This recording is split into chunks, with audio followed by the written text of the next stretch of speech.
मोनिका चौधरी है। मैं झुंझुनू से हूँ, ओबीसी कैटेगरी से हूँ। मेरे 301 नंबर बन रहे हैं। मेरे को यहाँ ये 2 दिन हुए हैं, लेकिन मेरे को ऐसे लग रहा है कि मैं आराम से फिजिकल करूँ। घर पे भी मैंने तैयारी की थी, लेकिन इतना कॉन्फिडेंस नहीं आया मेरे को। यहाँ पे आने के बाद में मेरे को ऐसा लग रहा है कि मैं आराम से कर लूँगी, यहाँ से 2 स्टार लगा के जाऊँगी। Thank you sir. In madam को देखकर सुनकर शायद आपको लग रहा होगा कि ये पढ़ लिख कर थानेदार बनी हैं, और वैसे भी सब पढ़ लिख कर ही थानेदार बनते हैं। वो बात अलग है कि इस भर्ती के अंदर बड़े स्तर पर फर्जीवाड़े से थानेदार बने हैं। खैर, मोनिका जाट के बारे में आप सुनेंगे तो आप चौंक जाएंगे। ये राजस्थान सब इंस्पेक्टर भर्ती में नकल करके 34वीं रैंक हासिल करती हैं, और 25 वर्षीय मोनिका शादीशुदा हैं, सीकर की रहने वाली हैं। ना जाने किस तरीके से ये सब इंस्पेक्टर भर्ती से पहले किसी तरीके से पौर कालेर की जो गिरोह है उसके संपर्क में आती हैं, और इनकी डील डन हो जाती है कि 15 लाख में आपको सामान्य ज्ञान और हिंदी के दोनों पेपर ब्लूटूथ से नकल करवाए जाएंगे। डील डन होने के बाद इनका एग्जाम सेंटर जो है वो अजमेर में आता है। जिस तरह डील हुई उसके मुताबिक इनको सामान्य ज्ञान और हिंदी का पेपर ब्लूटूथ से पढ़वाया जाता है, और उसी को पढ़कर ये हिंदी के पेपर में 200 में से 184 अंक हासिल करती हैं। जब इनका इंटरव्यू होता है तो महज इन्हें 15 अंक प्राप्त होते हैं, लेकिन अब सामान्य ज्ञान और हिंदी के पेपर में अच्छे अंक थे, लिहाजा इनको 34वीं रैंक भी मिल जाती है। लेकिन अब जैसे ये ट्रेनिंग के लिए आती हैं और उसके बाद ये सिलसिला जो फर्जीवाड़े का शुरू होता है, तो उसके बाद इनकी भी धड़कन बढ़ने लगती है। वो कहते हैं ना कि चोर की दाढ़ी में पहले ही तिनका होता है, लेकिन अब अलग अलग गिरोह पकड़े जा रहे थे तो ये ट्रेनिंग कर रही थी, लेकिन उसके बाद जैसे ही पौरो कालेर की गिरफ्तारी होती है तो मैडम जो हैं वो 5 जून से मेडिकल लीव पर रहती हैं, 2 जुलाई तक। उसके बाद का मेडिकल भी सबमिट नहीं करवाती हैं और नवंबर तक अनुपस्थित चलती हैं। नवंबर के महीने में जब सारा मामला शांत होता है और इन्हें लगता है कि शायद अब मैं बच सकती हूं, उसके बाद ये फिर से जाती हैं आमद करवाने के लिए झुंझुनू पुलिस लाइन के अंदर।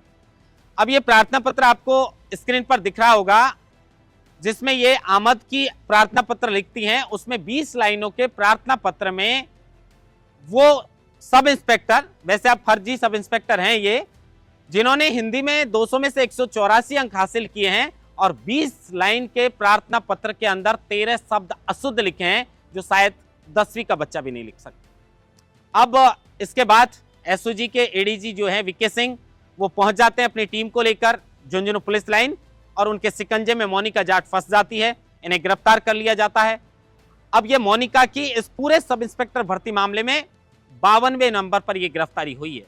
अब ये 52 गिरफ्तारियों से भी आप अंदाजा लगा सकते हैं कि 869 पोस्ट में से अगर 52 थानेदार जो हैं वो फर्जीवाड़े से भर्ती हुए हैं, उन्हें गिरफ्तार किया जा चुका है, तो अब कितने बड़े स्तर पर इस भर्ती के अंदर धांधली हुई होगी। क्योंकि कैबिनेट मंत्री किरोड़ी लाल मीणा तो साफ तौर पर कह चुके थे कि 500 से ज्यादा फर्जी थानेदार बने हैं।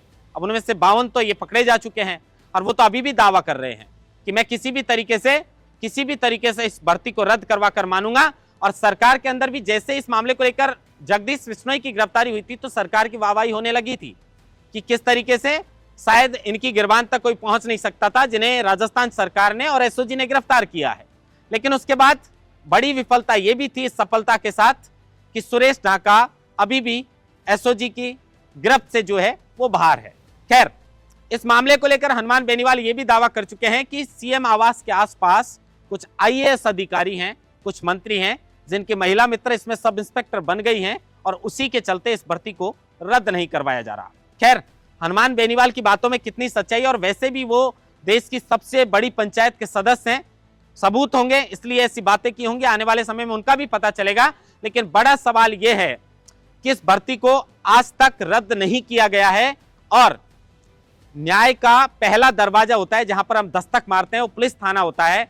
अगर इसके अंदर भर्ती रद्द नहीं हुई, और जिस तरीके किरोड़ी लाल मीणा ने कहा है कि 500 से ज्यादा फर्जी थानेदार हैं, जिसमें अगर 50 के लगभग तो ये पकड़े जा चुके हैं, उसके बाद भी लगभग 450 थानेदार फर्जीवाड़े से भर्ती होंगे अगर भर्ती को रद्द नहीं किया तो। या फिर सरकार इस बात को लेकर जो एसओजी है वो श्योर हो जाए कि अब इसमें कोई फर्जी नहीं बना थानेदार बचा है। लेकिन सवाल यह है कि अगर इसमें कुछ थानेदार भी, जैसे कैबिनेट मंत्री ने तो 500 थानेदारों का दावा किया है, लेकिन अगर कुछ थानेदार भी अगर इसमें फर्जी हुए, तो जहां मैंने कहा कि न्याय के दरवाजे की पहली सीढ़ी होती है जहां पर हम दस्तक मारते हैं पुलिस स्टेशन, और पुलिस स्टेशन में थानेदारी फर्जीवाड़े से भर्ती हुआ होगा तो वो जिंदगी भर जनता का खून पीने का काम करेगा। देखना यह होगा कि मोनिका जाट के बाद कितने और बच्चे हैं जो फर्जीवाड़े से थानेदार बने हैं, और सरकार इस भर्ती को लेकर क्या ये बात कंफर्म करेगी कि इसमें अब कोई भी फर्जी नहीं बचा है या फिर इस भर्ती को रद्द किया जाएगा? महेंद्र बासुटा, लोकमत हिंदी, जयपुर।